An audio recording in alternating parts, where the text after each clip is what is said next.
خۆشەویستانی کورسادنی و سڵاوتە لێبێ بە خۆشحالیەوە لەگەڵ هاوکارانم شەو بەرنامەی ڕاهەنتان پێشکەشەکەین. هەوڵەکان بۆ دوو سەرۆکایەتیەکەی تری عێراق بەردەوامە. پۆستی سەرۆک کۆمار لە نێوان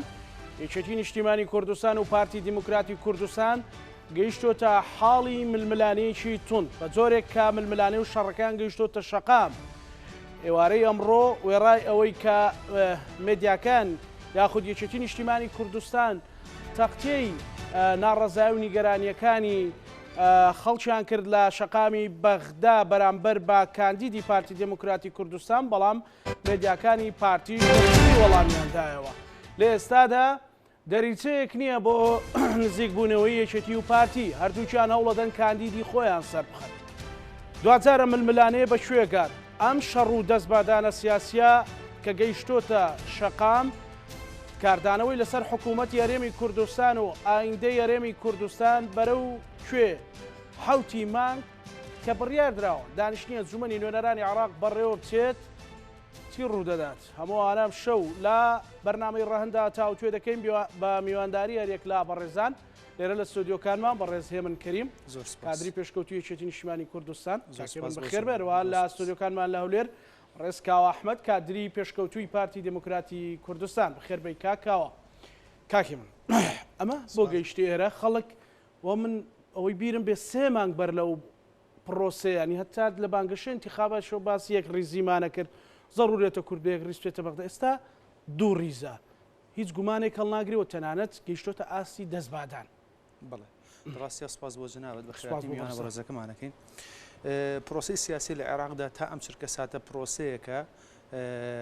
هیچ لایەنێکی سیاسی نەگەشتونەتە ڕێکەوتن بەلایەنە شیعەکانیشەوە و بەلایەنە سونیەکانیشەوە بە لای ئەوانی کوردیش بە هەمان شێوە. لەناو عێراقە تا ئەم چرکە سادەی من تۆ قسەی تیاکەین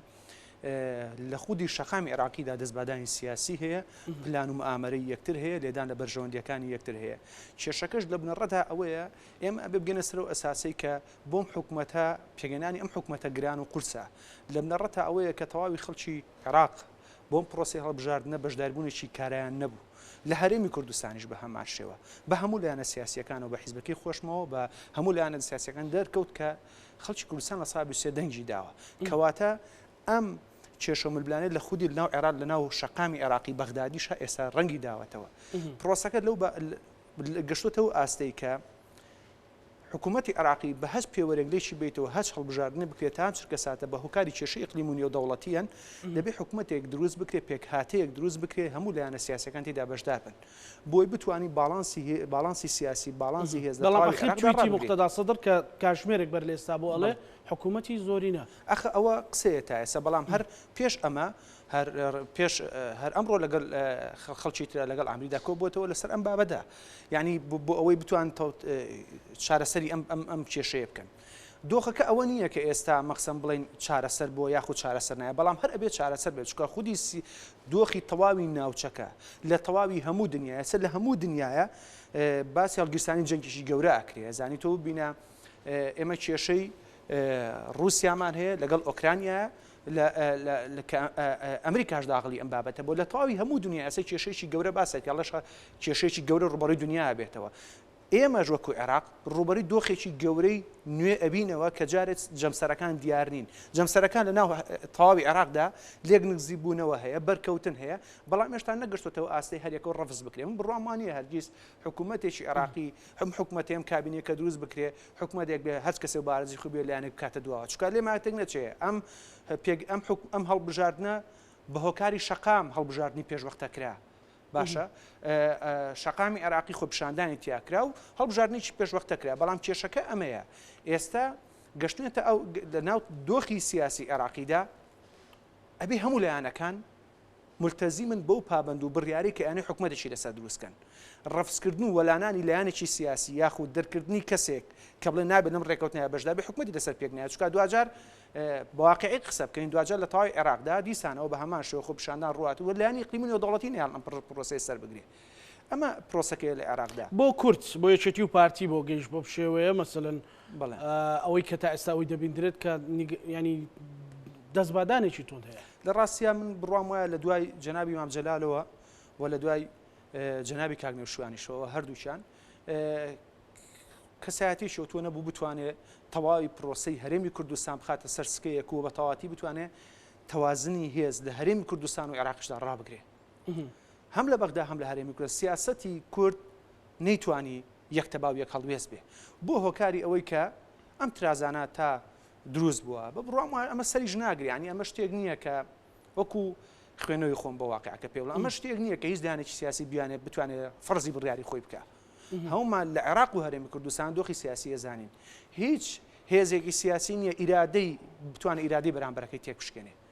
بە تایبەتی هێزێک کە خەباتیشی ڕابردووی هەیە بۆیە هۆکارەکە ئەوەیە ئەم یەکترازانە ئەوەیە کە بڕۆم وای کارکتەرێکی سیاسی گەورە لە ئێستا لە ئارایانیە یانخو فراغی گەورەی جەنابی مام جەلالە تا ئێستا ڕنگدانەوەی هەیە بەسەر هەرێمی کوردستانەوە کە نەیتوانیوە هەموو لایەنە سیاسیەکانی بگرە عێراق و هەرێمی کوردستانیش کۆ بکاتەوە ئەو کێشەیەکی گەورەیە بۆ ئێمە ئیتر نازانم تا چەند ساڵێک ئێمە توانی وا بڕکەین زۆر باش کاکێ من بە ئەو پرسیارە لە کاکاوە بکەین کاکەوە هەموو کورد چاوەڕێی ئەوە بوو کە یەکێتی و پارتی لەسەر کۆمەڵێک بابەت بێکەوە بە وەرەقەیەکی ئاوبەش بڕۆنە بەغدا بەڵام پۆستی سەرۆک کۆمار ئەو دوو هێزەی لێک دابڕی و ئێستا گەیشتۆتە حاڵەتێکی تند بۆ وای لێ هات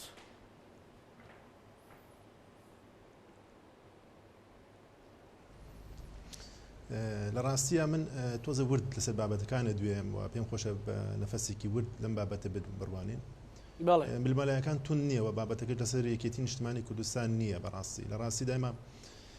لە دوو جەولەی پێشووی سەرۆکایەتی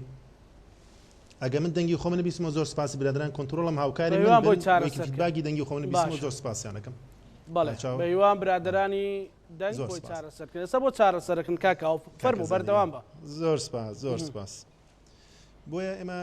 تەجروبەیەکمان هەیە لە دوو دەورەی ڕابردوو ئەنی دوو دەورەی ڕابردوو بەڕاستی نەمانتوانێت وەکو کورد سوود ببینین لەو کەسێک کە پێی دەڵێن حامی دەستوری عێراقی کێشەکان لەوە سەرچاوی کردووە بۆیە ئەم بابەتەش تەسەورەکەم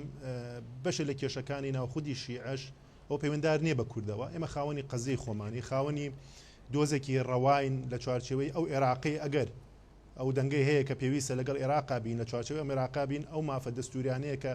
تاکو ئێستا پێشێل دەکرێت و لە 2023 تا ئێستش تەقریباً بینیمانە حکوومەتێکی تەوافقی نەیتوانیوە ئەو بابەتەی کە پەیوەنددارە بە بەوەی کە عێراق بگەینتە لەنگەرگایەکی واکە ئێمە وەکو تاکی هەرێمی کوردستان ممارەسەی مافە دەستوریەکان بەچی ئەرک و چی بەمافەشەوە ببینین بۆیە ئەم بابەتە زیاتر لەوە گەورەترە ئەنی لە ململانی بینە دوو لایەنی سیاسی ببینین و لەگەڵەوەشە بابەتێکی زۆر گرنگە ئەنی ئێمە ڕاستە لەوانەیە ئەبێ پێوەستە کە ئێمە ئاگاداری بەرژەوەندی وڵاتە ناوچەیەکان بین بەڵام بەو ڕادەی کە نە ماڵی خۆت بخەیتە بابەتێکەوە کە ئەم کێشمەی لێ بکەوێتەوە بۆیە دەکرا وەکو بۆ برادرانی یەکێتی نیشتمانیان فراکسیۆنی یەکێتی لە بەغدا ئێمە وەزعی یەکێتی دەزانین و ئەنی تا ڕادەیەکانی لەو بابەتێک کە هەیە ئێمە مەراعەتی وەزعی یەکێتی دەکەین چێتی وەزعی کاکاوە وەکو خۆیان دەڵێن ئەوەی کە دەزانن چێتی مەسەڵەن وەزعی یەکێتی چێتی بەوەی کە ئەوەی کە جەناب تژ وەکو ئێستا کە پێشکەشێک کرد وەکو ڕێی عام یەکێتی وایە کە یەکێتی پێی خۆش نییە و پێی باش نییە لە یەکترازانی ماڵی شیعی دەوری هەبێ ڕۆڵی هەبێ ئەمە قسەی وتەبێژ یەکێتی نیشتمانی کوردستانە ئەوان بۆ خۆیان بەجێ دێڵین واتە چی ئەمێنێتەوە دەکرا لە هەڵبژاردننی دەستەی سەرۆکایەتی پەرلەمانی عێراقی بۆ جێگیری دووەم یەکێتی لە هەڵبژاردننی سەرۆکی پەرلەمانی عێراقی کە بۆ سونەیە بەشدار نەبووایە لە جێگیری یەکەم کە بۆ ڕەوتێکێکە بە ڕوتی دژێ و ڕوتەی تریان پێچوانی ڕوتەکەی ترە دەنگی نەدایە بەڵام دەکرا بۆ فراکسیۆنی کوردستانی دەنگی بدایە بۆ بربژێری کوردستانیەکان و کورد بە تایبەتی ئەم بابەتە گرنگی بوو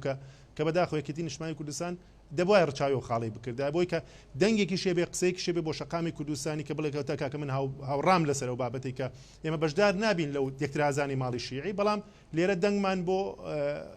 وەکو مافێکی کورد وەک مافێکی تاکە هەڵبژاردننی جێگیری دووەم هیچ کاریگەریەکی لەسەر وەزعی ئەو بابەتە ناکات بۆ دواتر بابەتەکە بە عقالێکی ترا ڕووی واتە بابەتی گرنگ لێرە بێ هەڵوێستی لەسەر بکەین کاکە زانە و بینەرانی خو کوردستان ئێمە لە هەرێمی کوردستانین و ئێمە ڕکەبەری یەکین و نەیاری یەکنین و هەمووش هەوڵە دەین بۆ ئەوەی کە پێگەی بەهێز بێ و کورد بگاتەوە ئاسایی کە کوردستانێکی بەهێز پێک بێ بۆەوەی کە بەرگریکی لە مافە دەستوریەکان بەڵام ئەگەر جیاوازی نەزەرشە بێ ئەمە ناگاتەوە بابەتەی کە من ئەو قسە بەبیرم هاتەوە کە ئاڵێ ئەگەر نەتیجە ئەوەیە کە ئەمە پیرۆزبایی لە یەکتر بکەین ئەن بەو شێوە پێویست ناکە تەشەنوجە بێ وار کەسێکش گەڕوا دەوێت ئەمانەت ڕات دەوێت ئامانەتێکی گەورە لەسەر شانێ بێت کە بۆی کە چەند جارێک نیگەرانیەکانی یەکێتی ڕەنگە لەوە سەرچاوی گرتپێکە بەپێی عورفێک ئەم پۆستە بۆ کورد بۆ وە لە ناو کوردیشدا بۆ یەکێتی بۆ چەند ساڵە ئەنی بۆ ئێستا دیسان پارتی دموکراتی کوردستان کە سەرۆکایەتی هەرێم و سەرۆکی هەرێم و سەرۆکی حکوومەت و ئەمانەی هەموو لە بەردەستا وەزیرە سیادەکانی لە بەردەستا بۆچی دیسان داوای پۆستی سەرۆک کۆماری شەکات ینی ڕەنگە نیگەرانەکانی یەکێتی لەوە دەست پێ بکات چکە وشە ئیرادەیان بەکارێناوە هەست دەکەن ئەمە پەلاماردانی ئیرادەی ئەو حزبەیە وەتە ئیرادە یەکێتیە بەڵێ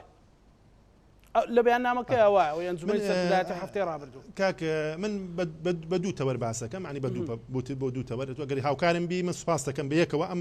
پرسیارە پڕکەینەوە بە هەردوولا بەڵێ ئەگەر یارمەتی من دەی پرسیارەکەم پێک سوپاس دەکەم نا وەکو هاوکارم بۆ پڕکردنەوەی پرسیارەکە ڕێژەی سەدی فراکسیۆنە کوردستەکان پارتی چەند لە سەتی ڕێژەی کورسەکانی پەرلەمانی عێراقی بەدەستێناوە یارمەتی بدەم بەڵێ من 51 لە سەتی من لێرە تەنها لە موقعی پرسیارم ئەگە یارمەتیم دەی پەیامەکە سەتا بەڵێ 51 لە سەتی بەدەستێناوە یەکێتی نیشتمانی کوردستان لە فراکسیۆنە کوردستانەکان 25 لە سەتی بەدەستێناوە ئەگەر بگەڕێنەوە بۆ ئەوەی کاگەر ئێمە وەکو دەڵێن دەنگی خەڵک و دەنگی شەقام وەکو جەناب داماژت پێکرد ئەو بابەتی بەغداش کە ڕووی داوە منی کەرکووکی شتێکی بەبیرهێنامەوە دو ساڵی ڕابردوو ڕێکەوتنی لەگەڵ حکوومەتی عێراقی کرا بۆ گەڕانەوەی پارتی دموکراتی کوردستان بۆ ناو بارەگاکانی لە ئەنجومەنی سەرکردایەتی کەرکووگەرمیان هەم ئەو خێمانەمان بینی هەو خەڵکانشمان بینی کە لە گەڕانەوەی پارتی دموکراتی کوردستان هەمان تەحەیوزی ئەم ڕۆی بەغدایان هەبوو ئەو دەمچوانەش غەریب نین لەلامان باشیان دەناسین چۆنە بۆچی شوێ پرسیارێکی تر دروستە بێت لەسەر دوو خاڵی جەوهەری من پێم خۆشە لەگەڵ بەوردی لەگەڵ مابی بەڵێ ئەگەر گلەیەک هەبێ ئەوە دەبێت ئێمە بیکەین بۆ نمونە لە پرسیارێک دەکەم لە بەڕێز سەرۆکۆماری عێراقی لە سی ڕاوێژکاری کە لە کۆشکی سەلامن لەگەڵ 20 بەڕێوەبەری گشتی لەگەڵ 100 فەرمانبەر لە دیوانی سەرۆکایەتی ئەو شوێنە لەگەڵ 3500 پێشمەرگە یەک پارتیتیایە پرسیار لەوە دەکرێت ئەگەر ئەمە نوێنەری کوردستانە من بە جەنابەت دەڵێم لە 30 ڕاوێژکار لە 20 بەڕێوەبەری گشتی لە 100 فەرمانبەر لە 3500 پێشمەرگە یەک کەسم پێ بڵێ یەک نەفەر ناوی یەک کەس بڵێ کاکە ئەمە کوردە و پارتیە لەو سنوورەیە بابەتێکی هەرە گرنگتر کاکی من بەڵێ کێشەکەی ئێمە لەسەر ئەدایە مەسەن بۆ نمونە بۆ جەنابەت باس دەکەم کاک زانە تۆ جەنابەت جەنجا لە خزمەتی جەناب تا بوومە باسی کەرکووکمان لە 4 ساڵی ڕابردوو لە 4 ساڵی ڕابردوو منی کەرکووکی بۆ یەک جارش سەرۆکۆمارم نەبینیوە لە شارەکەم بەو تعریبەی کە دەکرێت من دوکۆمنتم هێناوە یەواشە چمە سەر بابەتەکە کە دوکۆمنتەکان لە بەردەستێمە و تعریبەی کە دەکرێت پرسیار لەوە دەکرێت بۆچی جێگیری دووەمی پەرلەمانی عێراقی کە بەڕێز دکتۆر بەشیر حەداد هات بە دەنگی خەڵکی سەرگەڕان و دووبز و منتیقەی کاکەیی کە کێشە دروست بوو بۆ بەڕێز کاک ناسر هەرکی ئەندام پەرلەمانی عێراقی کە لە فراکسیۆنی کوردستانی بووە هاتووە بەرگری کردووە لە خەڵکی چەخماخە کە شەهیدماندا بۆ سەر زەویەکانی سەرگەڕان و قایدی عملیاتی ئاگدارکەوە ئیشەکانی ڕاگرت من کێشەم لەسەر شەخص نییە بۆ چوونی ئێمە لەسەر ئەوەیە کە ئەو کەسەی کە لەوەیە پێویستە لە کاتی پێویستە بەرگریکارێکی باش بێ لە مافە دەستورەکانی هەرێمی کوردستان بۆ پرسیارەتی لەوە دروستە بێ ئەگەر ئەوەندەی ئێمە خەمخۆری ماڵی شیعین ئەوەنە کە خەمخۆری لێکترازان و بەشدار نەبین لەو ململانە هەیە منش لەو بۆ چوونمەوەی کێمە لەو معادلە گەورانە بەشدار نەبین چونکە خەمی ئێمە خەمی گەورەیە بەڵام لەوشمان لەبیر نەچێت دەبێت بە ڕۆحی ریاضی یەکترش قبولکەین وەکو چۆن لە هەڵبژاردننی سەرۆکایەتی هەرێمی کوردستان فراکسیۆنێکی دەنگی بە کاندیدی پارتی دموکراتی کوردستان نەدا کام کاندیدەش ئەو دەوڵەت مەدارەی کە بۆ قۆناغەکانی سەختی ناو کێشەکانی ناویەکەتی نیشتمانی کوردستان فەریاد ڕەز بووە و هاوکار بووە بۆیە من بە کاکێ من شەڵێم ڕێزم بۆ ئەو تێکۆشەرانەیە کە لە پێشووتر لە خەباتیان کردو کۆ دوو بەڕێزەی کە ناوی هێنا بەڵام لە بیری نەکەین لە حیاتی مام جلال بوو کە ئێمە کێشەی مادی سەوچ جێبەجێ نەکرا لە زەمەنی کاک نەوشیروان بوو یەکێتی نیشتمانی کوردستان تووشی ئاستەنگ و کێشە بکە دیسە پێوە دەناڵم بۆیە ئێمە دەڵێن هەن بەڵام تو ئەگە برا گەورەی منت قبول نەبێ ئەمە کێشەکە لەمە سەرچاوی گرتووە کە تو ئەگەر ڕێزەکەی خەڵکی کوردستان نەگری ئەمە کێشە ئاساسی باشە بەڵام کاکاوە مەسەلە کێشە کاندید نییە مەسەلەن یەکێتی لە بەیاننامەکەی ئەنجومەنی سەرکردایەتیە بازەوە کە تەنانەت تێگەیشتی نوویستی پارتی ئەوەی ئەگەر کاندیدیش بگۆڕین ئەو هەر پۆستەکەی ئەوێت ینی بۆ نەئەکرا کورد لە ناوخۆیان بە وەرەقەی ڕێبکەوێنە بگاتە ئەوەی ئێستا عالیە نوسەیف و چێ لە تویتەکانیان باسی ئەو بابەتە ئەکەن ئێمە کاکەزانە ئێمە پێمان وتوین لە دانیشتنی کە جنابی سەرۆکی یەکێتی نیشتمانی کوردستان تەشریفێناوە جنابی پاڤێڵ تاڵەبانی جەلا تاڵەبانی کە تەشریفێناوە قسەی لەگەڵ کراوە ئێمە کێشەمان لەسەر ئەو ئەدایە بووە کە لە 4 ساڵی ڕابردوو کێشەی زۆر گەورەمان بووە کە حامی دەستور بە ئەرکی خۆی هەڵنەساوە من بۆ نمونەیەکم بۆ جەنابەت باس کرد هەموو ئەو بەڵگانی کە لە لامە دوکمنتەکان کە لە لامە ئاماژە بەوە دەکا سەرکەوتونە لە داخۆی ئێمە کێشەمان لەگەڵەوە نەبوو بەڵام نەگاتە و بابەتەی کە تۆ بتەوێت بە کەمینەیەک کاکەزان ئەمە زۆر گرنگە ئەگەر ئێمە لەگەڵ دنیای دیموکراسیین نابێ ئەو ئەقڵێتەمان هەبێ بڵێ ئەگەر من یەک کورسیش بێنم ئەبێ ئەوە بم کە خۆم دەمەوێت دەبێت ڕێزە دەنگ دەربکری و بەڕاستی ئەم جارە بۆ ئەوەی کە باش بەدەستبێنین کاکاوە پێتان وایە ئەم جارەی شێتی کەمینێ و مافیەوەی نەداوای سەر کۆمارکە کاکەزانە من بۆ خۆم کەسێکم زۆر ڕێزم لە دەنگدەرە ئەو کەسێک کە دەنگی داوە بەڵێ ئێمە دەڵێن بۆ قۆناغی دوو قۆناغی ڕابردوو ئێمە وەکو کورد زەرمەند بووینە نەمانتوانێت سول لەو پۆستانە وەرگین بۆ پاراستنی مافە دەستورەکانی هەرێمی کوردستان ئەنی کێشە ئەوە نییە ئێمە لەگەڵ یەکێتی نیشتمانی لە سنگەرێک کابین ئەوان لە سنگەرێک کابین ئێمە باوەڕمان بەوە هەیە وەکو چۆن پێویستەکە هەموو لایەک لە بەرژەوەندەکانی هەرێمی کوردستان بەشدار بین و شەریک بین وەمە دنیا بە قیامەت نەگەیشتووە با ئێمەش ممارەسەی ئەو سەلاحەتە بکەین وەکو چۆن ئەوەی لە سەرۆکی هەرێم بەدەست هاتووە ئەوەی لە سەرۆکی حکومەت بە نەخشە ڕێگاکەی خەڵکی کوردستان بووە بە دەنگدان بووە ئەوە نەبوو لە ڕێکەوتنێکی استراتیژی ئێمە بۆ ئەم قۆناغا سەرۆکۆمار بۆ یەکێتی نیشتمانی کوردستان بێت لە بەغدا بەڵام لێرە سەرۆکی هەرێم بۆ پارتی بێ ئێمە بینیمان فراکسیۆنێکی دەنگی بە سەرۆکی هەرێم نەدا بە ڕۆحی ریاضیش وەرمان گرت و بەردەوام بووین لە ڕەوڕەوەی خەبات و خزمەتکردنەوە و دەبێت یەکگرتوو بین بۆ قۆناغی داهاتوو بۆ پاراستنی مافە دەستورەکانی هەرێمی کوردستان دەگەڕێم وڵات کاکێ من کاکاوە ئەوە بیستت کە پێی وایە کە ئەبێ ڕێز لە ئیرادەی دەنگدەران بگیرێ و یەکێتی نیوەی دەنگەکانی پارتینا بۆیە ئەو پۆستە استحقاقی پارتیە و لەمە دووە قسەکانی وا دەرەکەوێت کە زۆری نەوە ئەڵێ حتا سەرۆکی هەرێم و سەرۆکی حکوومەتیش بە هیچ ئیتیفاقیەک نەبوو بەڵکو بە دەنگدان بۆ خۆیان ڕۆیشتونەتە ئەو پۆستانە و پۆستانیان بەدەستە ناوکو پارتی دموکراتی کوردستان ینی کەواتە لێرەش نیەتێکێ بۆ زۆرینە و کەمینە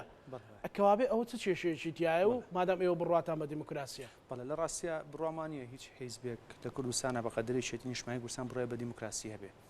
ینی ئەوە تەواو قەنەعاتی خۆمە بەڵام باش شتێکی زۆر جەوهەری بڵێن ڕاستە پۆستی سەرۆکۆمار هیچی بۆ پارتی دیموکراتی کوردستان نەکردووە بەڵام کێشەی برادرانی پارتی لەوەیە کە ئەم هەڵبژاردننی ڕابردوو خۆمانەزانین لە دادگاوە کاتێک چێتی سکاڵای تۆمار کرد تەزویری لێکرا بۆ شکڵی کە یاسا و قانونەکانی حکوومەتی عێراقی مامەڵەی لەگەڵا کرد لەگەڵ پرۆسی هەڵبژاردنە سەرۆکۆمار هاتە ناو خەت و دوو کورسی تەزویری لە پارتی وەرگرتەوە و حەقێکی شەرعی بوو نەگیای بە یەکێتی یایەوە بۆ حیزبێکی خۆی خاوەنی و کورسیە ئەمانە کۆمەڵی کێشەن کە دوجار پرۆسی سیاسی تێک چۆی ژنا زۆر شتی تر هەبوو لە مەجای تەزویرە کە ئەیانتوانی ئیشی لەسەر بکەن بەڵام لەبەر خاتری پەیوەندیەکانی کوردستان تێک نەچێ یەکەی دەستی بۆ کۆمەڵ شت نەبرد بۆی شتەکە بڕوات و کۆتایی پێبێ زۆر باشە ئەگەر باسی پرۆسی دەنگدانەکەین هەموو لایەک پێم وایە ئەبێ قبوڵی بێ دوجاریش یەکێتی نیشتمانی کوردستان لەسەر یەک خاڵ کێشەی هەیە زانی ئەمە بڕوای بوو ینی ئەگەر پارتی دیموکراتی کوردستان کاندیدی هەبوو بۆ سەرۆکۆمار ئەیتوانی لەو کاتێک کە لە بیدایەتەوە دانیشتنووسیان بەرەیەک دروستکەن لەگەڵ حکوومەتی عێراقیە بە یەکۆ بچۆن ناو ڕێکەوتنەکانە زۆر ئاسان دەیتوانی بەیەکەوە دابنیشن باسی ئەم بابەتەی بکردایە ڕاوێژیان لەگەڵ یەکتر بکردایە کاندیدیوتایە کاندیدێکمانێ نەک لە پڕا لە کە ئیعلامەوە کاندیدێک بیسیکەی پارتی دیموکراتی کوردستانە چکار لێمان تێک نەچێ یەکێتی نیشتمانی کوردستان لەگە پارتی دیموکراتی کوردستان ڕێکەوتنی استراتیژی هەیە تا ئەم چرکە سادا یەکێتی نیشتمانی کوردستان ئیحترام لە ئیمزاکەی جەلال تاڵەبانی یەکێکە لەسەر ئەو لاپەڕێکراوە ڕێکەوتنی سیاسی کە لەگەڵ کاک مەسعودا کردوێتی تا ئەم چرکە ساتە ڕێز لە ئیمزای جەنابی مام جەلال ئەگرێ و هەرگیز نای ئەوێ ئیمزای جەنابی مام جەلال پشتگوێ بخا چکە احترامی لێگرێ پابندە بە ڕێسک و بڕیارەکانی بە دەنگدان کێشەمان نیە لەوەیە بەڵام ئەگە پارتی دیموکراتی کوردستان احترام لە ئیمزاکەی خۆی ناکرێ وەکو سەرۆکی ئەو حیزبێکی کە ئیمزای کردووە کاک مەسعود زۆر ئاساییەتی نیشتمانی کوردستان دەتوانێت پرۆسەکە وەشێنێتەوە ڕێکەوتنی استراتیژی قبوڵمانە هیچ مشکلەمان نییە بەڵام دوجار زۆر شتێک لەسەر بنەما ڕێکەوتنی سیاسی استراتیژی ئیشکراوە ڕاستە ڕاستە یەکێتی نیشتمانی کوردستان دەنگی نەدا لەناو بۆ سەرۆی چێرێن بەڵام کاندیدیشی نەبوو لەبەر ڕێکەوت بوون بەیەکەوە ینی وازەح ینی هیچ پێویست بۆ ناکرد ڕێکەوتنیی سیاسیە احترام لە ڕاکەی خۆیەگرێت کە ئیمزای لەسەر کردووە پابندێ بە ڕێکەوتنی استراتیژیەوە ڕاستە هەندێک بڕگەی تیا تام چرکە ساتە پێشەکاری بەرامبەر یەکێتی کراوە هەر لە هێزی پێشمەرگەوە بڵێ تام چرکە ساتی من تۆ قسەی تیاکەین جەنابی باسیواکە هێزی یەکێتی بدەمانێنێت لە هەرێمی کوردستانە دوو هێزە هێزەکانی هەفتا و هێزەکانی هەشتا هەیە تا ئەم چرکە ساتی منۆ قسەی تیاکەین موچەی هێزەکانی هەشتای وەزارەتی پێشمەرگەی پارتی دیموکراتی کوردستانە باشە موچەکانیان زیاتر لە هێزەکانی هەفتا تا ئێستا خانشینەکانی پارتی دیموکراتی کوردستان ئەزانین چەنە ڕەنگە 5 ئەوەی خانشینانی هەموو هێزەکانی بە کۆمەڵ بە یەکگرتو بە گۆڕان بە یەکێتی زۆر لەوان زیاترە ناعەدالەتێتیشی گەورە هەیە لە ناو پرۆسەی ئیداری حکومڕانیە لە هەرێمی کوردستاندا باشە کەواتە بە هەموو پرۆسەکە چارەسەرکەین مادەم ئەوان بەوە ڕازین کە ئەیانوێ بەم شێوە مامەڵاکەین زۆر باشە تەواوی هەموو مەلەفەکانەکەی سەر مێز و چارەسەرەکەین و نەترساوی لەسەر ئەو بابەتانە ئەزانی و کاتێکیش کە دەستی بۆ نەبردوویەکێتی ئەوە نیە لە خەڵکی کوردستانی شار بێتەوە کێشەکە ئەوەیە بۆی دۆ خێرێمی کوردستان تێک نەچێت چونکە بەداخەوە من بڕام وایە پاڵام پێت وایە چێتی لەمە دوات دەست بۆ مەلەفانە بە بەڵێ ئەیبا چۆن نایبا خەڵگەیە لەم هەر لە هەرێمی کوردستاندا سەرکردەی گەورەی یەکێتی نیشتمانی کوردستانی شەهید کردووە بەڵام موچە وەرەگرێ بە چه حەقێک تۆ کابرایەکە دێناوە کە جاش بووە موچەی ئێتی سەرکردەی یەکێتی تیرۆرەکە جەنابەت خانی وەیتەوە کورد لەسەر ئینی شەهیدان خەڵگەیە چوا برای شەهیدە تاکو ئێستا حکوومەتەکە ئامادە نیە موچەی بۆ ئامادە نیە بەشە زەوی خۆی وەرگێوەکو شەهیدانە لەبەر ئەوەی یەکێتی نیشتمانی کوردستان پشتیوانی لێکرد لە ماوەی ڕابردووە زۆر شت هەیە بتوانین لە ئێمە ناچینە شتی گەورە بەڵکو شتێکەکەین کە بۆ خەڵکی ڕوونکەینەوە کە بەڕاستی کێمە دەستان بۆ ماوەن ئەمانە نەئەبرد لەبەر خاتی دۆخەکە تێک نەچێت بەڵام مادەم وایە کە ئێستاش تام چرکە سادە نامانێت دۆخ تێکچێ بەس ئەبێت لەوە تێبگەن برادەرانی پارتی ئەزانی ئیرادەی یەکێتی زۆر لەوە گەورەترە کە بتوان شتی پێ فەرزکە پۆستی سەرۆک کۆمار پۆستێکی تەشریفاتیە و هەچ کەسێک بۆ ئەوێ بڕواتە ئەو شوێنە بڕام وایە لە کاندەکان لەوانەیە یەکێتی باشتی پێ ناکرێت چکای چێتی عیلاقاتێکی ئیقلیمی گەورەی نێودەوڵەتی هەیە هیچ کەسێک وەکو ئەم ناتوانێتەوە بەڕێوەبەرێ بەڵام دوچان هەمومان نەزانین هیچ کەس کە ناتوانێت ئەوە بەڕێوەبەرێ لە هەمان کاتە زۆر ئاسانیش ئەگەر کاندیدێکە دێ بە سەر چاو بە یەکێتیت بووتە لە کۆبوونەوەیەکە بە ڕێککەوتنە کاندەکەی یەکێتی بەشداری یان کاندید ناکرا بەڵام بەڕاستی لە شوێنێکی تریشە یەکێتی نیشتمانی کوردستان شەرب لەوە ناکە لەبەر خاتی ماڵی کوردی دەنگ با بە کاندێک و کاندەکەی خۆی بکشێنێتەوە بەڵام کاندێکی معقول ئەخە ناکرێت تۆ کاندێکت داناوە لە تەواوی شەقامی عێراقیە ڕسمەکانی لە ناو شەقامەکانە زەربی لێدرێ ببورن خۆیانی بە گەندەڵ وەسفەکرێت لێی نووسراوە ئەڵێن دەستی لە پشتە لە ئەوانە ئێمە کۆمەڵم سەقەفینن کاکە خۆدیارن خۆ ئەمانە خەڵکی نەخوێنەوامی کۆمەڵێکیان دیان نووسرن کاکە ینی خۆمە ئەوانە خۆیان مەجای پارتیە ئێوارەی ئەڵێ ئەمانە لە مەڵبەندەکانی یەکێتیەوە ئەبێ ئەوانە ژەڵێم لەم دەموچاوانە ناسراون کاکا ئومێدەوارم هەمیان سێری کە نەزانەوە باسییانێ گۆشیانێ لە ڕۆژنامەکانە برام خۆمە شتێک ئەمانە کۆمەڵێکیان مسەقەفین لەبەر ئەوەی ئەڵێ ئێمە نامانەوێت سیستەمێکی سیاسی وەکو سەرۆکایەتی هەچ هێز و لایەنەکە ئێمە لەسەرەوە خۆ پیشاندانمان کە دز و گەندەڵ لابین کە گەندەڵی لە عێراقان ناکرێت کەسێک کە مەلەفێکی لەسەر بێ کە دادگای فیدراڵی پێشتر لەسەری بوو لە ناو پەرلەمانی عێراقیدا مەلەفی لەسەر جوڵێن لەسەر ئەوە دەرکرات و ئێستا بێ ئەمە بکەی ئەمە من نازانم جامە بە پارە کراوە یاخود نامە ئەجینا لێ بڕوان پێ بکە بەگوێی یاساکە بە هەر نابێ ئەمە بکرێ نابێ کاندید بکرێ بەرحاڵ یەکێتی مشکلەکەی ئەمەیە کاندێکی معقولیش نییە کە کاندەکەی خۆی بۆ پێ بشێنێتەوە ببورێت خواکەواڵم بۆ هەمومان لەسەرەوە ینی شتەکە شخصی نییە بەڕاستی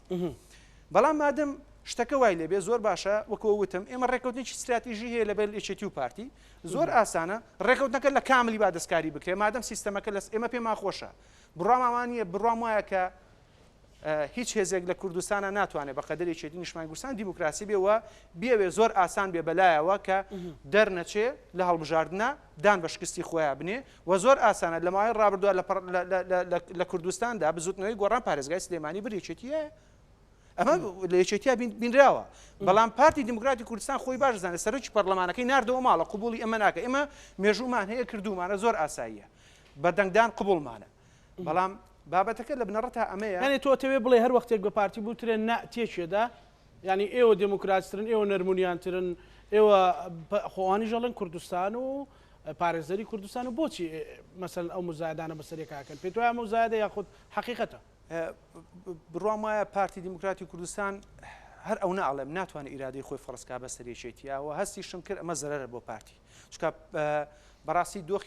دۆخی کوردستانی هەرێمی کوردستانی خسۆتە قۆناغێکەوە کە شیرازی نێوماڵی کوردی تێگاوە و ئێستا هەموو لایەنە سیاسیەکان پەرتەوازە بوون باشە لایانی ترمان هەیە وەکو برادرانی نەوەی نوێ هەیە براشە یەکگرتووی ئیسلامی هەیە ئەمان ئێستا نازان دەنگ بە چێ بدەن کێشەیان ئەوەیە ئەوان بڕوایان وایە کە ئەبووە یەکێتی و پارتی ئەگەر چکە ئەم پۆستە با تێبگەین ئەم پۆستە بۆ یەکێتی و پارتی نییە خەڵکی کوردستانە بێەوە باش تێبگەن ئەم پۆستە بۆ کووردە لە نێو کووردە یەکێتی بە حەقی خۆی ئەزانێ بۆ چونکە لە نێو کووردا وەختی خۆی ڕێکەوتنێ کراوە پۆستی سەرۆکی هەرێم درا بە پارتی پۆستی سەرۆکی کۆمار درا بە یەکێتی باشە لە ناو خۆیان نەک لە عێراقا لە ناو خۆیان لە ناو یەکێتی و پارتیە کە ئەمە کرا یەکێتیان ئیقلیمی و نێودەوڵەتیان گەورەتر ئیشەکەی کرد باشە پرۆسەکەی زیاتر بەڕێوە سەرنجێکی ترێ بوو پێی وا بوو کە ناکرێت چێتی نیشتیمانی کوردستان لە پێناو لێ تێک نەچوونی ماڵی شیعە ناو ماڵی خۆی تێکدات یەکێتی مەسەلەن ئەوەی کردووە کە ئەوەندە مەسک بێ بەوەی کە زۆر باشە کەواتە ئەوەی تام چرکە ساتە من بڕوام وایە هەم ئەمریکیەکان دەستخۆشیان لە یەکێتی نیشتیمانی کوردستان کرد و ئێرانیەکانیش دەستخۆشیان لە یەکێتی نیشتیمانی کوردستان کرد لەبەر ئەوەی نەبووە هۆکاری ئەوەی کە شیرازەی نێوماڵی شیعی تێک بچە و فەوزا دروست بێ بەڵام هەرم ئێوارە دەبینین چەندین کێشە مەشاکیلی تر دروست بووە من ئەمێ سەرنج بۆ شتێک ڕاکێشم مەزانی گۆڕانکاری ناوچەکە هەیە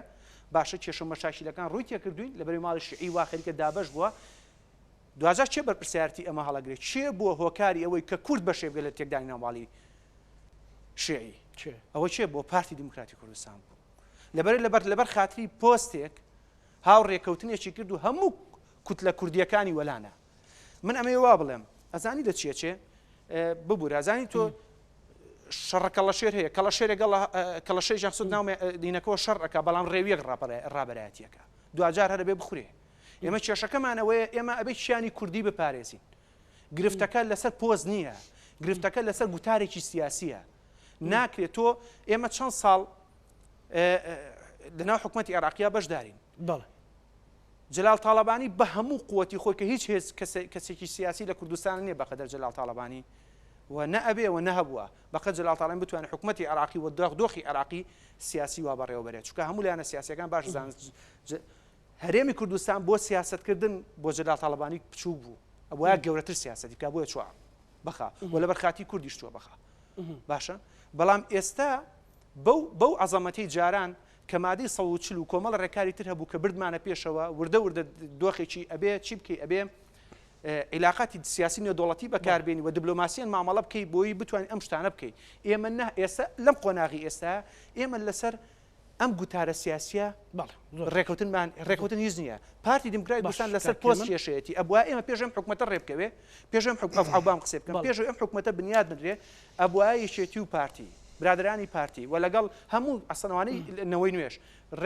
برادران ئیسلامیەکان هەموو ئەو کەسانەشی کە کورسیان نییە لە پەرلەمانی عێراقی ئەبووە یەکێتی و پارتی بهاتنایە و بەرنامەکە ژەو بناوێشێتیا بەڕاستی بڕۆشتنایە لە بە تەواویانەوە چکە بەعزێک کەسی ڕاستە کورسی نییە بەڵام پەیوەندی هەیە لەگەڵ سەرکردەکانی عێراقیدا باشە هەموو ئەمان ئێمە بمانتوانێت لەسەر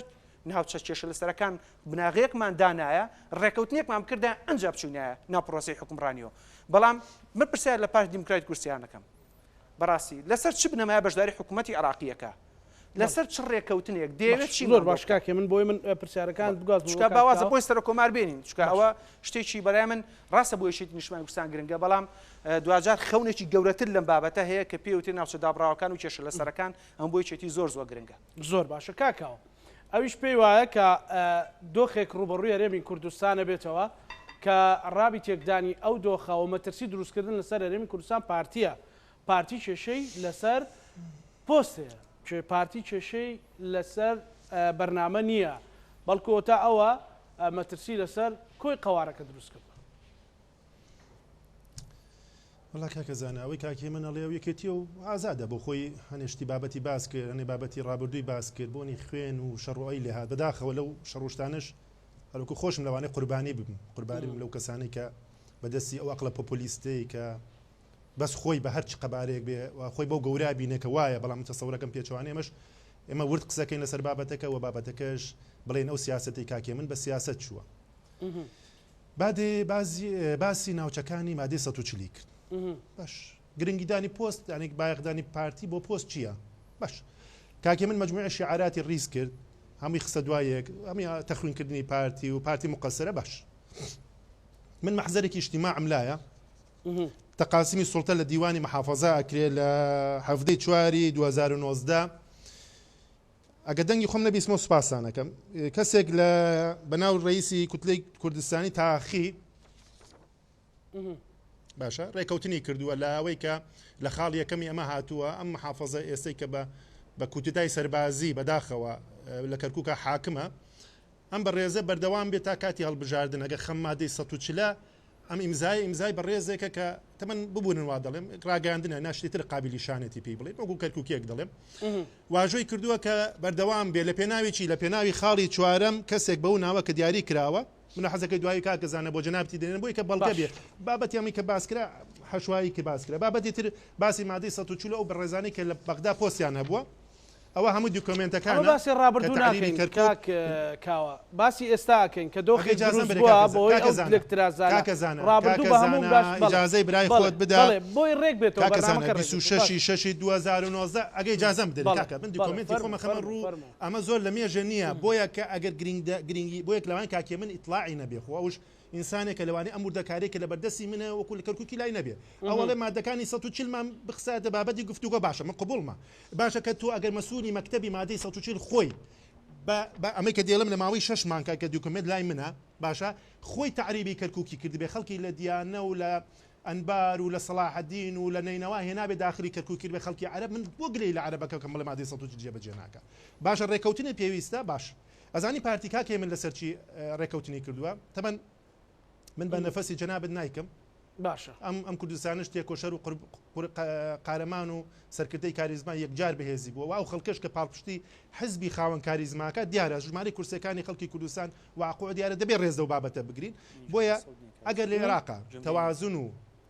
تەوافق و شەراکەت جێبەجێ نەکرێ و نەکرێتە بابەتێکە ئەم عێراقی ئێستا بە عێراقێکی تر بەڕەوڕەوەیەکی نوێ بیر دێسەی نەکرێتەوە عێراق بەرەو هەڵدێ دەڕوا من تێناگەم ینی پێ دوای زۆرینەی نیشتیمانی بەم ژمارە چۆن نەتوانی تۆ واتە زۆرینەی نیشتیمانی مقتەدا سەدر باسی دەکات ئەگەرەوە سەرنەگری عێراق بەرەو هەڵدێرە ڕوا مەسەلا و تەوافقی لە ماوەی پێشوا بوو سەرکەوتو نەبوو من یەکشە جەنابەت دەڵێم ڕابردوویەکی کوردی مابەی ڕابردوو دەستی شانی کرد کاکەزانە بە نەفەسێکی درێژ سیاسەتەکرێ بەس نەفەسی درێژ دەکرێت ئێمە لەگەڵ ئەو لایەنە سیاسیانە دەبین کە دان بە مافە دەستورەکانی هەرێمی کوردستان دادەنێ و ئەگەر عێراق و عێراقی ئێستا و عێراقی داهاتوو ئەگەر نێتە سەر ئەو ڕێچکەی کە ئەم دۆزە ڕەوایە کە دۆزی نەتەوەی کوردستانە لە باشووری کوردستان چارەسەر نەکا و بەبێ ئەمەی کە تۆ لە ناو تۆیە وەکو کاگە جاش ئەو کەسەیە کە ئیمزای خیانەتەکە بۆی کە محافظێکی عەرەب لە کەرکووک بەردەوام بێ ئەو کەسە جاش و خائینە بەم نیشتیمانە جا چی لایەنێکی سیاسی بێ هەر کەسێک بێ باشە کە بە سەدان عەرەب بە نووسراوی ڕسمی داخلی کەرکووکەکە کاکەی من کەسەکەی من ئەو ئیرهابە فکریە با ماوەیە کورد بەلاینێن پارتی ئەو دیێوەزمەنیە لە ذهنی تۆ دروست بووە و تاموشی کۆ نابێتەوە لە شەستی سلێمانی پارتی حزبێکە هاوپەیمانە لەگەڵ یەکێتی نیشتیمانی کوردستان وەکو چۆنێمە بە ئەوەی کە دەنگنەدانی وەکو تۆ جەنابتە لێ ڕێز دەواژۆی خۆی دەکرێت باش دەزانی بەهێزترین حزب و کاریزمایەتن ئەو حزبەیە کە سەرکردەکەی بتوانێت حزبی قاعید بێ حزبی قاعیدی خاوەن مەرجعیت بێ تو ئەگەر باسی کە هەر تێکۆشەرەکەی ئێمەش ڕێزمان بۆ تێکۆشەران هەیە هاوخەبات و هاوسەنگەری جەنابی سەرۆک بارزانی بوونە بە ئێستاشۆ بە ڕێزۆ سێر دەکەین بەڵام حزبی ڕەسەن و مەرجعیەتە نیشانیدا لە گۆڕپانی سیاسی چی حزبێک ئەتوانێت خاوەنی قەرار بێ بۆیە ئێمە دەکرێت بەسەر ئەو کۆسپانە تێپەڕین لە ماوەی دوو جەولەی ڕابردوو ئێمە زەرمەند بووینە لەو دوو پۆستە کە حامی دەستور نەیتوانێت بارکی خۆی هەڵسێ بە ئەم قۆناغا کەسێکی تر بە ڕێزێکی تر من یەکش بۆ کاکێ من دیسان ڕوونکەمەوە دیارە ئاگدار نییە کاکێ من برای عزیزم مادەی 68 دەستوری عێراقی کە لە خاڵی یەکەم داهاتووە خاڵە پەیوەنددارە بە سەلاحەتی کاندید باشە کاندیدی پارتی حکومەتی کوردستان ئێستا نووسراوەکانی ئاراستەی دەستگاکانی پەیوەنددار کراوە لە مەساڵە و عەدالە وەزایدن دەستگای نەزاهەی عێراقی و هەمووشی جوابەکەی بە ئیجابی هاتەتەوە کاکە هێ من ئێمە ئەو یاریانە باش دەزانین لەو یاریانە زۆرمان کردووە بەرز و نشێوێکی زۆر هاتە سەر ڕێگامان کاندیدی ئێمە تا ئەوەی کە بەرامبەری کراوە بابەتێکی سیاسی بووە من بە جەناب دڵم بە تەحداوە دێڵم بە تەحدا بە جەنابێت دێڵم پێم خۆشە وەکو برایەکی عزیز ئەو مادەیەم بۆ بخوێنیتەوە کە کاکوشیار زێباری بێ تاوانبار کراوە متهم بووە یەک قەرارێکی محکەمە ببێنە بەڵام من بە جەنابی دەڵم هەر ئێستا لە ساعاتی هەشتی ئیمشەوە کە جوابەکەی گەڕاوەتەوە بە پێی مادەی 68 دەستوری عێراقی کاکوشیار سەلاحەتی پێدرا بەشدارە بێ لە پرۆسی هەڵبژاردن پێشم خۆشە لێسە و پیرۆزبایمان لێ بکەن بۆچی وەکو جەناب دڵێ ئەگە پۆستی سەرۆکۆمار بە باڵای یەکێتی داداشراوە دەوەتا ئەو کەم کوڕێژ بۆ یەکێتی دەگەڕێت بە ئەم جارش ئەو ممانەسە بدەینە کەسێکی تر کە بتوانین ئەو کێشانەی کە لە بەغدا بۆ گەلی کوردستان بە یەکێتی و پارتی و لایەنە سیاسەکان دەدروستە بێت ئێمە وەکو پارتی کوردستان هیچ لایەنێکی کوردستانیمان تەحمیش نەکرۆ تەحمیشی بۆ ناکەین ئێمە واقعێکمانێ باوەڕ بەوە دەکەین کە دەزانین پێویستە ڕەوڕەوەی سیاسی بە ئۆپۆزیسیۆن و دەسەڵاتدارەوە دەڕوا بەڕێوەوە یەکێتی نیشتمانیش کوردستانش بە حیزبێکی هاوپەیمانی خۆمان دەزانین و تەسەوەر ناکەم ئەمە بیری یەکێتی نیشتمانی کوردستان بێ وە کاکێ من ینی باسی دەکەوە ڕێی شخصی خۆیەتی دیموکراسیش ئازادە بەڵام ئەو خەبەر خۆشت بە کاکێ من بڵم بەبێ مادەی 66 لە مادەیە کاکوشارە میوارە ئەوەشی تێپەڕاندووە بە ئینشەڵا لە گۆڕپانی هەڵبژاردننی داهاتوو سەرکەوتووە بین و ئەوەش دەستکەوتێک بۆ گەلی کوردستانە و ئینشەڵا ئەم جارێ پارتی یەکێتی بەو لەمپەرانەیە بچنەوە بۆ بتوانن هاوسەنگێ ڕێگەرەمەسێکی دروستتر بزانین کاکە من پیرۆزباییە کاکێ من ئەو تاوان بێمنێتەوە ئەڵێ لە مساالە و عەدالە موافقە دراوە بە کاندیدەکەیان و وەڵا پێم خۆشە من پیرۆزباییشمان لێ بکات ینی مەسەلەکە گەیشتۆتە شوێنێک کە ئایا ئەمە بۆچی پرۆسی ئاوا ئەگەر بڕوات پارتی باتوانانی کێشەیەک بێت بابەتەکە من پێم وتی ئێستا بابەتەکە لە نێو دۆخی هەرێمی کوردستانە پارتی بە تاقی تەنیا هەموو لایەنە کوردستانەکانی بەجێهێشتووە یەکێتی نەوەی نوێ یەکگرتو هەموو سەرکردە سیاسیان تر کە لە هەرێمی کوردستاندا علاقاتێکی سیاسی یاخود پێشبینیەشی گەورەیان هەیە بۆ پرۆسی سیاسی عێراق و هەرێمی کوردستان پارتی هەمووی وەلانەوە تەنە هاتووە لەگەڵ سەدرا ڕێکەوتنی کردو ئیتر کۆتایی بە هەموو پرۆسەیەک هێناوە مادەم زۆر واریدا ئێمە پرۆسێکی دیموکراسیە کەس بەشدارە بێ و زۆر ئاسانە خۆ کەس مەرجی بەسەرەوە نێچێت یەک قسەی هەیە زۆر نۆرماڵە حەزەکەی نەکاگوشار زێباری دەیتری بکردە من قسەکە لەسەر ئەوەیە ئێستا شەقامی عێراقی قسەیان لەسەر وشار زێباری نەبووە مسەقفەکان قسەیان لەسەر نەبووە ینی لافیتەکان لە ناو شەقامەکان بەڵام ساڵە و عەدالە موافقەی لەسەر زانیت چۆ خۆم بابەتەکەەوە نییە ئەزەجە خۆ شەقامی عێراقی بەدەزەر و دەر و دووهێزەوە نییە ینی خەڵکانی تر هەن لە بناو پرۆسی سیاسی خۆیان سەر بەخمێ هێز نییە خەڵگەی لە ناو پرۆسی سیاسیە لە حکوومەتی عێراقیە نییە خەڵگەی ڕۆژنامەنووسە لە ناو حکوومەتی عێراقیە ئەنووسێ ئەم ئێوارێ خۆی لافتی بەرز کرد و خۆی نووسیوێتی یعنی بابەتەکە لەسەر ئەمەیە کە یەکێتی نیشتیمانی کوردستان نەکاندیدێک زۆر ئاسایی یەکاندەکەی خۆش یەکشاندەوە ئەگەر ئەو زۆر زۆر پارتی حەزی لەسەر ئەم بابەتە بووە بەس پێشتر ئاگاداری بکردای چکان فێڵێکی سیاسیە ناکرێت فێڵ لە حیزبێ بکەیت و سەمیعنا وەعتەعنا ئەوە ڕۆی ئەو سەردەمە نەما و مێدەوارم پارتی دیموکراتی کوردستانەوە تێبگەن و مەسائلی ئەوەی کە هێزی مەرجع و ئەمە ئەمە هەر دەرکە و کورد مەرجعی نییە تر ئەمە لەبەرەوەی پێویست بەمە ناکە لە ناو حیزبی سیاسی حیزبی سیاسی تۆ بڕیاری خۆ دێ ئەمەش بڕیاری خۆمانێ زۆر باشە جەنابتان بەشداری پرۆسەی هەڵبژاردننی سەرۆکۆمارکن حوتی شوبات یەکێتی نیشتیمانی کوردستان دەمێکە بەشداری کردووەچێت ناو پرۆسەکەشەوە و زۆر ئاساییەتیایە بەڵام قسەکەی ئێمە ئەوەی پێشوەختە ئێمە ئەبێ ئەو قسەیە بکەین ئێمە ڕێکەوتێکمانە بۆ لەگەڵ هیچ ڕووەدا ئێمە ڕێکەوتێکمان بۆ لەگەڵ پارتیا نا بۆی خەڵکی کوردستان لەم بابەتە بزانێ مادەم پارتی دیموکراتی کوردستان ڕێکەوتنەکەی پێشێل کرد ئەو بۆی خەڵکی کوردستان بزانێ یەکێتی ئەم ڕێکەوتنەی پێشێل نەکرد پارتی پێشێلی کرد و ئەم پۆستەش ئی پارتی دیموکراتی کوردستان نییە ئی یەکێتی نیشتیمانی کوردستان نییە ئی کووردە لە ناو کووردا یەکێتی نیشتیمانی کوردستان لەگەڵ پارتی دیموکراتی کوردستان ڕێکەوتنی کردووە هەموو هێز و لیانە سیاسیەکانی کوردستان و عێراقیش دەزانن پارتی لە ئێستا ڕێکەوتنی لەگەڵ لایەنیش تر کردووە کە سەدری پێوتری ئەم ماڵی شیعی دابەژە بەسەر ئەم سەدری و بەڵێ لایەنەکانی تردا کەواتە مادەم پارتی لەگەڵ ئەمە ڕێکەوتنی کردووە یەکێتیش بەسەر ڕێکەوتنی خۆیان ئەچێتەوە زۆر ئاسایەت نازان پارتی بۆچی بۆمە زۆر هین بووە ینی زۆر ئاسایە بەسەر ڕێکەوتنی خۆمان ناچینەوە بەڵێ پرسی سەرۆکی هەرێمەیە لە بینمانە بەڵێ چەندین شتی مەلەفی گەورەی تایبەت هەیە کە پێویستە باز بکرێت لەگەڵ پارتی دیموکراتی کوردستانە هەرگیز ئاواتە خوازیەوە نیم دۆخی هەرێمی کوردستان تێکچێ هەرگیز بەڵام ڕێگەش نادەین تێکچێ چکە یەکێتی نیشتیمانی کوردستان خەباتی بەوە نەکردووە و ڕێگەش نادەین تێکچێ خوێنەوەشمانێ بۆ بابەتەکە ئێمە ئەڵێن دۆخی هەرێم عێراق لە کێشەیە عێراق خۆی دۆخەکەی لە کێشەیە برادرینە کێشەکە ئەوەیە ناکرێ ئەم کێشەی عێراق کە دروست بوو لە ئایندەیە بڵن کورتیدا هاوبەشە ناکرێ هەر کورتیدا هاوبەشە بەڵێ ئێسەوە ناکرێ هەرێمی کورد ناکرێ هەولێر کە پایتەختی هەرێمی کوردستانە بێ بە کێشەی گەورەی بینی ئێران و تورکیا و رووسیا و ئەمریکا بە عێراقیشەوە یەکێتی نیشمان کوردستان خەباتی بەوە نەکردووە بۆ نمونە دەستبەرداری ئەمە بێ کە ئەوە کێشەیەک دروستە بێتە دەسەوە سام بۆسێ نا هەرگیزەوە قبول ناکە و شەهیدی گەورەترین حیزب بە کە زۆرترین شەهیدی هەیە ئەتر پێویست ناکە ینی کۆمەڵەشت بڵێ ڕاستە بەڵام لەبەر ئەوە بێدوارم پارتی دیموکراتی کوردستان لەوە تێبگەن زۆر ئاساییە کاندیدیان هەیە زۆر باشە پێویست ناکە کەس گلەی بکە و پێویست ناکە بڵێ پێویستە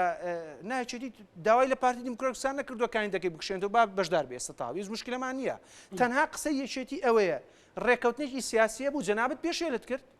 لات بردنەما ئێمەش پێمان وایە ڕێکەوتنی استراتیژی کۆتایی پێهاو کە ڕێکەوتنی استراتیژی کۆتایی پیا و کۆمەڵە مەلەڤێ دانیشین لەسەری قسەی لەسەرەکەین کۆتایی بەم بابەتانە ئەبێ بێت چونکە ئێمەش لە بەرامبەر پۆستێکی سەرۆکی هەرێم هەیە لە ماوەی ڕابردووە زۆرترین کێشە یەکێتی لەگە برادرایان بزوتنەی گۆڕان لەسەر و پۆستە بووە ڕەنگە ینی لەبەرەوەی پێوا بووە یەکێتی تەنازول بۆ پارتی ئەکا و گەورەترین زەرەر کە بەر یەکێتی نیشتیمانی کوردستان کەوتووە ڕێکەوتنی استراتیژیەکە بوو وای کرد یەکێتی قبوڵی کرد لەبەر خاتی دۆخی هەرێمی کوردستان بەڵام زۆر ئاسایی ئەم ڕێکەوتنی استراتیژیە کۆتایی پێ هاو با کۆتایی پێبێ ئێستاش دەرگای دانەخسوە یەکێتی بۆ گفتوگرتن لەسەر ئەم بابەتە بەڵام مادەم ئەو ئەم برادرە کە ئاڵێ با پیرۆزبایی بکەن لە هۆڵی پەرلەمانێتی یەکلاییە بێتەوە و ئەگەر یەکێتی نیشتیمانی کوردستان لەوێش دەرچێ تازە بڕای وایە کە ڕێکەوتنی استراتیژی کۆتایی پێهاتووە بێم پرسە یەکلایی بکرێتەوە چونکە کات ئەوەی نەما بەداخەوە ئەوان پارتی پێی وایە کاندیدەکەی لە ئێستاوە دەرچووە زۆر ئاساییە ینی ئەمە لە چیەوە ئەم تێڕوان بڕوام وایە خوێندنەوەیەکی جددی نازانم ئەوە ڕای پارتییان نا بەڵام ئەگەر ئەگەر ڕای پارتی 100% دەزانی ئەگەر ئەمە خوێنەوەیکی تایبەت بۆ دۆخی سیاسی هەرێمی کوردستان بکەیت هیچ سیاسێک ناتوانێت 100% قسە بکە هیچ حیزبێکی سیاسی ناتوانێت لێسەوە بڕیار بە لە هۆڵی پەرلەمان ئێستا کورد و مختصر کوردایەتی لە چوارچێوەی عێراقا ماوە یان یاخود بەرژەوەندی حزبیە قوربان من ئەمێ زۆر ڕوون و ئاشکرا قساکەم یانی زۆر ڕوون و ئاشکرا قساکەم پارتی دیموکراتی کوردستان بووە هۆی لەکترازینی گەورە لە ناو ماڵی کوردیا ئێستا لە ناو عێراقا کوردایەتی بوونی نەماوە هۆکارەکەشی پارتی دیموکراتی کوردستان بۆ میپەخست چونکە ئەمان توانی بە هەموو شانە سیاسیەکان چونکانەوەی نوێش کووردە ئازانی باش هەموو ئەمانە کوردن کۆمەڵە یەکگرتووە هەموو کەسایەتی سیاسیەکان کاکە محەممەدی حاجی مەحموو هەموو ئەمانە کەسایەتی گەورەی سیاسی وڵاتن باشە چەند وەختێ مامانوێت بە بەشداری حکوومەتی عێراقیەکەی با بنەمامان هەبێ باش تێگە بێت لەسەری تەوافق بە ئێمە بدوێن حکوومەتی عێراقی لەسەر چ بنەمایەک دروستی بکەین لەسەر پۆست دروستی بکەین یەخۆی چێتی نیشتیمانی کوردستان لە وڵات تاسە لەسەر مە قساکە دەڵێ کە بەشداری حکوومەتی ئەەکەین بە بزانین چۆن بەشداری زۆر باش کێشەکە ئەمەیە ومێدەوارم ینی بابەتێکی نەچین لە ناو چوارچێکی سڕاعێکی زۆر قورسەوە بەڵام با ئەو لاژ ببینین چکار پۆستی سەر و کۆمار نییە دۆخیشت لە هەرێمی کوردستانە هەیە دەبێ یەکلایی بکرێتەوە و هەر زۆر شتی تر هەیە وەکوی وتم چکە بڕوام وا هەیە هەموو کارتەکان لە بەردەم بێشێتی نیشتیمانی کوردستان کوراون هەموو کارتێک زۆر باش هەموو کارتێک بەڵێ کاکاوە دواسەرنجی تۆ لەسەرەوەی کاکێ منەڵێ پارتی دیموکراتی کوردستان هۆکاری تێکچوونی یەکڕێزی و کوردایەتیە لە چوارچێوەی عێراقدا تکا بە کوردینا بە کورتی پێ بڵێ بە کوردی دەیڵێم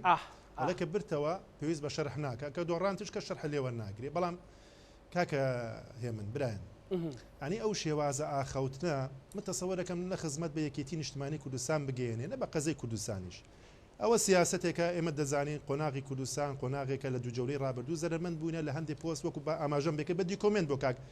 هێمن باسم کرد کە خەڵکانێکن ویسراو یان نەویسراو لە گەمەیەک ئێمە دەزانین لە عێراقا کێشەی ئەساسی بە کورتی دەیڵم لە سێ خەڵکی مەرجعەتی نەجەفمان هەیە مەرجعەتی قوممان هەیە و مەرجعەتی سەدرمان هەیە واتە سێ مەرجعەت ئێستا لە ململانێن ئێمە وەکو پارتی دیموکراتی کوردستان نە دوور نە نزیک نە ڕێکەوتنمان لەگەڵ سونەکان لەسەر بەرژەوەندی خوانەخواسە دژی بەرژەوەندی هەرێمی کوردستان بۆ نە لەگەڵ سەدرەکانش بە هەمان شێوە و خەبەری خۆشەکەش بۆ کاک ئەوەی دەڵێم کە تۆ کەسێکی کورد کە تەخوینەکەی بابەتێکی گەندەڵی من بۆ کاکی من ڕاستێکم ئەو بابەتە هێز نییە دەستگای حکوومەتی عێراقین دەستگای مەسالە عەدالەیان دەستگای نەزاها و بابەتان کیسە شتەکان هەمووی بۆ تا بە فاکس داتوانین پرسیە وردەکاری ڕقەمەکەشم جەنابەت بۆیە من بۆیە جەنابەت دەڵێم تەسەورەکەین ئەم قسەکردنەی کە داهاتوو من تەسەورەکەم داهاتوو نەخشە ڕێگای سیاسەت لە هەرێمی کوردستان خەڵکی کوردستانە پارتی دیموکراتی کوردستان بە پشتبەستن بە مەرجعەتی بەهێزی خۆی وەکو دسپلینی پارتایەتی و لەگەڵ ئەو جەماوەرەی کە هەیەی هەڵبژاردننی داهاتوو کە نۆمانگی داهاتووە من دێسە بە کاکی من دەڵێم نەخشەی سیاسی لە هەرێمی کوردستانش دەگۆڕێ ئەو کاتە هەندی واقع بۆ هەندی حزب دەردەکەوێت کە ئەو هاوکاریە ئەو دەستگرتنی یەکێتی نیشتیمانی کوردستان لە پای دۆزی ڕەوا بووە هیچ کاتێک ئێمە نە بۆ تێکدانی ماڵی کوردی وەچی لایەنی ماڵە سیاسەکان دەست پێشخەر نەبووینەوە دەست پێشخەر نابین ئێمە سیاسە لە پێوەناو بەرژەوەندەکانی خەڵکی هەرێمی کوردستان دەکەین و مژدەی داهاتوو سەرکەوتنەکە بۆ هەرێمی کوردستانە ئێمە دەمانوێت کوردستانێکی بەهێزمان هەبێ و ماوە دەسوورانێکە پێشێل کراوە بگەڕێتەوە بۆ هەرێمی کوردستان و سەرکەوتوو دەبین وەلەو قەناعەتین سەرکەوتوو دەبین و لەگەڵ متمانەی خەڵکی کوردستانی ئێمە هیچ کاتی هەڵپشتن تەنها بە حزب نەبووە حزبی ئەمە دەنگ و ڕەسەنایەتی لە خەڵکی کوردستان هێناوە ئەو کورسیانش کە بەدەستمان هێناوە بە مافێکی ڕەوای دەزانین بۆ خزمەتکردنی گەری کوردستانە کاکێ من پۆست ئەمرازە بەڵام ئامانج نییە بەڵێ سوپاس دەکەم دوا سەرنجی تۆ بە کورتی ڕاستە من هەر ئەو ناڵێم ئەو ڕێککەوتنی کە و باڵێ چ زەرێکی هەیە من بزانم چ قازانجێکی هەیە بۆ کورد کە لەگەڵ تیاری سەدری بە تایبەتی کە کۆبنەوەیکی وە چ قازانجێکە کە هەموو کوردستانی هەموو کوتلە کوردیەکانی وەلانان ئەو تەنها لەگەڵ کوتلێکی لەگەڵ سەدر و ڕێککەوتنی کرۆ بزانین چ قازانجێکی بێ لە ئایندەیە وەڵام خۆمانەیە وەستەر بابەتەکەەوە بەنیسبەت ئەوەشی کە مەقسەم ئەڵێ کایندەکەی ئێمە پاک و بێگەردە ئەمانە چەند وەختار خودی پارتی دیموکراتی کوردستان دەستگای نەزاهی تۆمەتبارە کرد بەوەی کە دەستگایەکی حیزبێ و بە پارە و بەوانە ئیشەکە و هەمووشمان ئەزانین ئەو منەوە قسەیە ناکەم کاکاوەجیان نوری مالی چی بوو لە ساڵانی ڕابردووە لە 2009 بوو پێم وایە لە کەناڵی عێراقیەوتی